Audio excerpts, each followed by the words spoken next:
What's your order? China and hegemony, and then politics, and then topicality. Okay. Okay.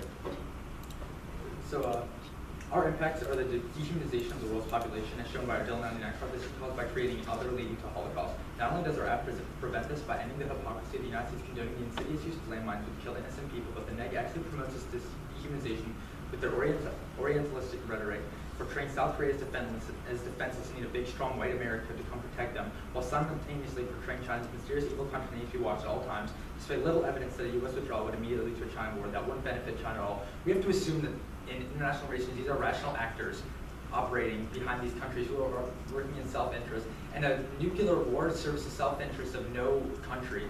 Expanding their hegemony throughout maybe to North Korea and their other allies that's a weak link between that and causing a nuclear war, which doesn't benefit anyone. And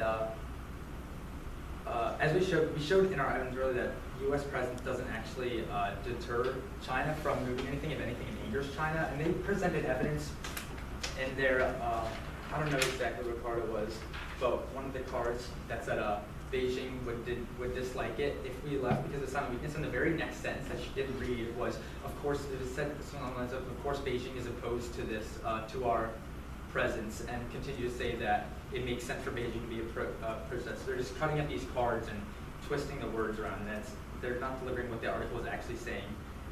And moving on to South Korea saying that South Korea would be alone and they'll look to someone to protect them from China. That's not true. South Korea has the strongest economy in that area. Japan is right there. We would still be allies with South Korea and Japan, able to protect them if there was a supposed nuclear war, which is so unlikely. But they're not going to be alone, just looking to someone to protect them. That's still Orientalistic rhetoric, showing them as so defenseless in need of someone to come protect them. And in terms of politics, the economic collapse, we're not saying that what we're doing isn't important, but there is no your impacts or your link with the XM to your impacts, saying like decreasing bipartisanship through our plan can be completely avoided if we just pass this policy and then do our plan. You're not saying it's not important, but we're saying we can completely avoid that impact. That's like one of your biggest impacts is that economic collapse leading to nuclear war, and we can just completely avoid that. There's no reason that we can't. They're not mutually exclusive events. And in terms of topicality, we've said, this is our internal link, we've said this so many times, and the neg is refusing to, the neg's insistence that this is extra topical has no ground. We've repeatedly said that the only place the U.S. military still uses is in the region we're discussing. Our impacts are global in magnitude, but they stem solely from the actions our plan takes in the Korean Peninsula. Yes, we stopped the dehumanization all over the world, but we're not saying stopping landmines all over the world, we're stopping them solely in the only place that we still use landmines.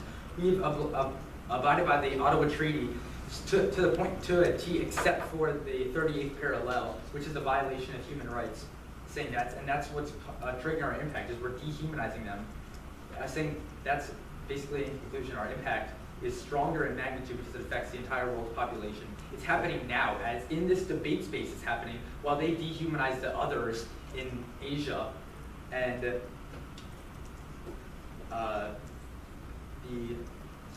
time frame is happening now, the magnitude affects the entire world, and the risk of it happening is 100% happening. It's happening right now as we otherize these Asian countries. And and just to quickly address their hedge card, they're saying that they have specific evidence that hedge is good, but they're not actually saying what hedge is doing to stop these wars from breaking out, because these are all hypothetical scenarios, so you can't present this as evidence. There is instability in the region because the U.S. is there. It's angering North Korea, it's angering China. That's happening now with our hegemony there. Taking it out and leads to all your hypothetical scenarios of nuclear wars, which would not happen.